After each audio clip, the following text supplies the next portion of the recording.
Nick, let me ask you, are any fighters in New Jersey approved for therapeutic exemptions for testosterone replacement therapy?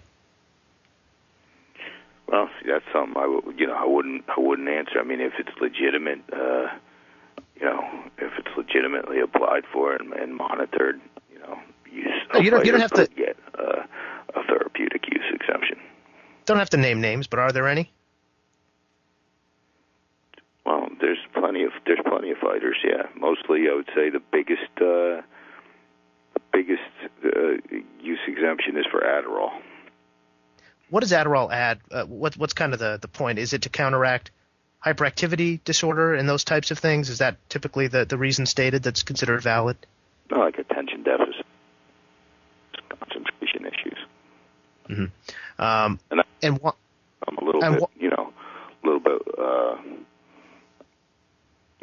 Again, we're growing in that sense too. Medically, things are always changing.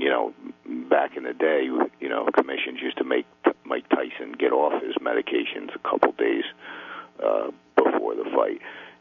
Now, if he's at an appropriate level, it would probably be more prudent to have them continue to take their medication.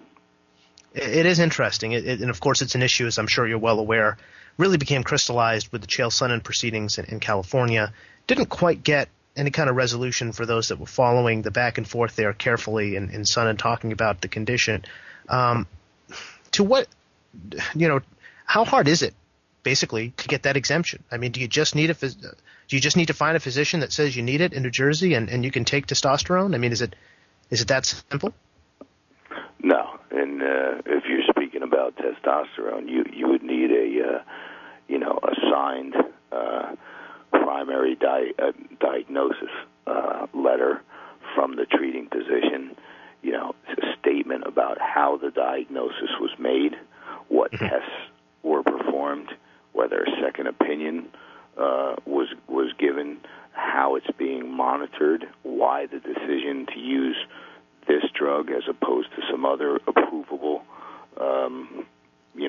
medicine, and how it's being monitored. And then that person would give us that paperwork, and we'd say, okay, we're giving you this exemption pending, we're going to test you, at our chosen intervals. And you'd have so much time to go to a lab that we approve and take a blood test, and then we could monitor your levels to make sure they're within acceptable ranges. Is there any way around the idea that a lot of times an athlete's testosterone production is damaged by consistent steroid use, and that's why they need testosterone replacement in the first place?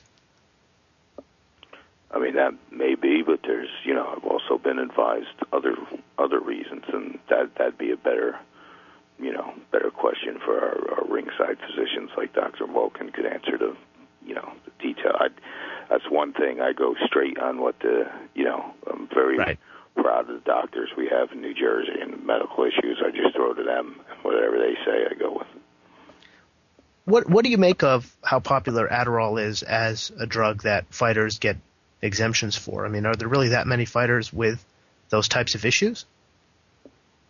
Yeah, there are some that I definitely notice a difference of whether they're on their medicine with their focus or and concentration. And again, we're talking about a level where it's low enough that it really doesn't have a performance enhancing stimulant effect, but it helps them concentrate. Mm-hmm. Interesting.